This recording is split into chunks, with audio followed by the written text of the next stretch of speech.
ایک واقعہ شمائل ترمذی کی شرح میں مولا علی قاری نے لکھا کہ خلیفہ وقت ابو جعفر منصور کسی وجہ سے حضرت سفیان ثوری رحمۃ اللہ علیہ سے ناراض تھا، غصے میں تھا، تو اس نے مکہ مکرمہ حکم بھیجا کہ میں پہنچ رہا ہوں اور میرے پہنچنے سے پہلے وہاں سولی نصب ہو جانی چاہیے، میں نے سفیان کو زندہ نہیں چھوڑنا۔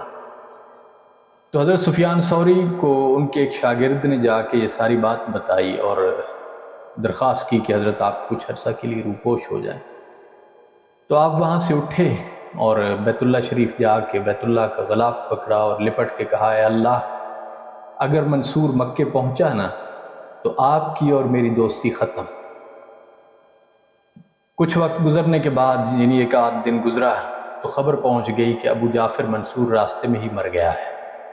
تو بات کرنے کا مقصد یہ ہے کہ اللہ سے تعلق کی نوعیت ہر بندے کی مختلف ہوتی ہے۔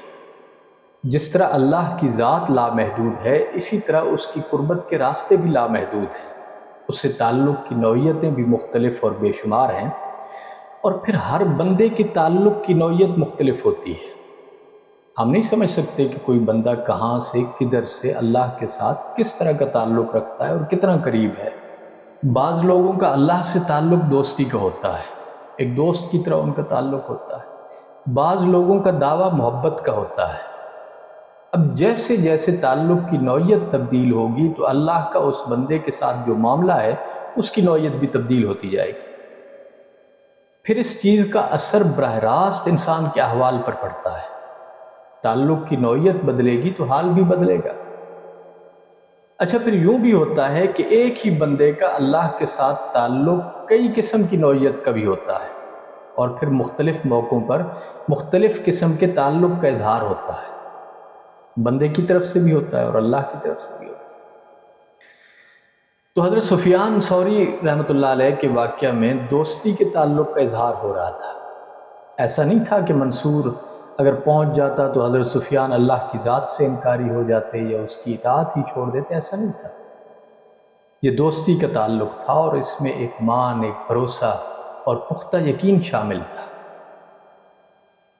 اچھا، پھر جو لوگ اللہ کی محبت کے دعوے دار ہوتے ہیں، یعنی اللہ سے محبت کا دعویٰ کرتے ہیں، وہ عام طور پر ظاہری حالات میں مشکلات کا شکار ہوتے ہیں، کیونکہ یہ ایک بہت بڑا دعویٰ ہے۔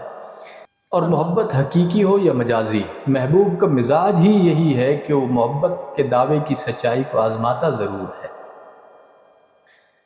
اچھا، پھر عام طور پر لوگ کسی بھی شخص کے ایک آدھ معاملے کو دیکھتے ہوئے اس کے بارے میں کوئی فیصلہ سنا دیتے ہیں، کوئی رائے قائم کر دیتے ہیں، کوئی فتویٰ صادر کر دیتے ہیں، کبھی اس کو گستاخ کہہ دیا، کبھی کچھ کبھی کچھ۔ تو احادیث مبارکہ میں آتا ہے، ایک شخص شراب نوشی کا عادی تھا اور بہت زیادہ پیتا تھا، غالباً عبداللہ نام تھا، اور حضور علیہ الصلوۃ والسلام کی خدمت میں بھی حاضری دیتا تھا، تو اس کو اکثر سزا بھی ملتی تھی۔ تو ایک دن کسی نے کہہ دیا کہ اس پر لعنت ہو کہ یہ شخص کوڑے بھی کھاتا ہے لیکن شراب نوشی سے باز نہیں آتا۔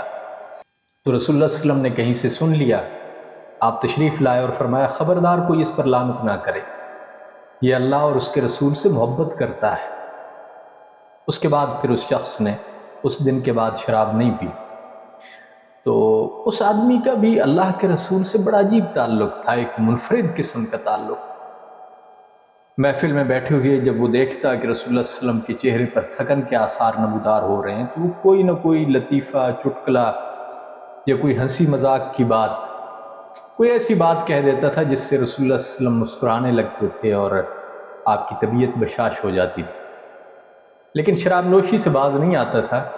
تو ایک دفعہ چند صحابہ اس کو نشے کی حالت میں پکڑ کے لا رہے تھے، تو راستے میں اسے کچھ ہوش آ گیا تو ساتھ چلتا رہا۔ آگے حضرت عباس رضی اللہ تعالیٰ عنہ کے وہ ایک حویلی تھی ان کے سامنے، تو صحن میں کھڑے ہو کر وہ نہا رہے تھے، تو اس نے اچانک ہاتھ چھڑایا اور بھاگ کر ان سے جا کر لپٹ گیا اور ان کو کس کے پکڑ لیا۔ اب جب یہ لوگ اس کو کھینچ کر الگ کرنے کی کوشش کرتے تھے تو حضرت عباس بھی ساتھ کھینچے چلے آتے تھے۔ تو پھر ان لوگوں نے مجبوراً اس کو چھوڑ دیا اور رسول اللہ صلی اللہ علیہ وسلم کے پاس جا کر ساری بات بتائی۔ تو حضور اتنا مسکرائے، اتنا ہنسے کہ آپ کے دانتوں کے علاوہ آپ کی مبارک داڑھیں بھی نظر آنا شروع ہو گئیں، اتنا زیادہ حضور ہنسے تھے۔ اور دوسری چیز بڑی عجیب ہے کہ وہ رسول اللہ صلی اللہ علیہ وسلم کے لیے تحفے میں کبھی کوئی شہد، کبھی کوئی پنیر لے آتا تھا، اور اپنے پاس پیسے نہیں ہوتے تھے تو وہ کہیں سے ادھار شہد خرید لیتا تھا، پھر اگر پیسے آ جاتے کہیں سے یا اس کے پاس ہوتے تو وہ دے دیتا۔ لیکن بعض دفعہ یہ بھی ہوتا تھا کہ وہ کوئی اس سے ادھار واپس مانگنے آتا تو وہ اس کو ساتھ لے کے رسول اللہ صلی اللہ علیہ وسلم کے پاس آ جاتا اور کہتا یا رسول اللہ میں نے اس سے شہد خریدا تھا تو اب یہ پیسے مانگنے آ گیا ہے۔ تو رسول اللہ صلی اللہ علیہ وسلم مسکرا کے فرماتے کہ پھر میرے پاس کیوں لے آئے ہو؟ تو وہ کہتا شہد بھی تو آپ کے پاس ہی لے کے آیا تھا نا۔ تو رسول اللہ صلی اللہ علیہ وسلم پھر مسکراتے اور اس کے پیسے جو بھی اس وقت درہم دینار جو بھی ہوتا تھا تو وہ ادا کر دیتے تھے۔ تو اب یہ کوئی گستاخی نہیں تھی، یہ اپنی نوعیت کا ایک منفرد تعلق تھا۔ تو کسی بھی شخص کے بارے میں کوئی حتمی فیصلہ صادر کرنے سے گریز کرنا چاہیے۔ جو شخص بھی ابھی زندہ ہے، سانس لے رہا ہے، تو اس کا مطلب ہے کہ اس کے پاس ابھی معافی کے لیے وقت اور مہلت موجود ہے، اس کے بارے میں کوئی بھی حتمی بات نہیں کرنی چاہیے۔ ایک دفعہ رسول اللہ صلی اللہ علیہ وسلم اللہ کی رحمت اور اس کی مغفرت کی وسعت کے بارے میں کچھ ارشاد فرما رہے تھے تو ایک صحابی نے حیران ہو کے کہا یا رسول اللہ کیا زنا کرنے والا اور شراب پینے والا بھی بخشا جائے گا؟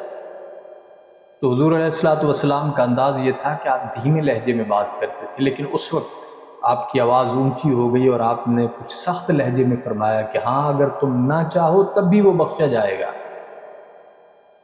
تو اس لیے میں تو یہی کہوں گا کہ جس طرح اپنے بارے میں آپ اللہ سے اچھا گمان رکھتے ہیں ویسے ہی دوسروں کے بارے میں بھی اسی طرح اچھا گمان رکھا کریں۔ Thanks for watching. Don't forget to like, comment, share and subscribe to خانقاہ حضرت مولانا علیہ یار خان رحمۃ اللہ علیہ۔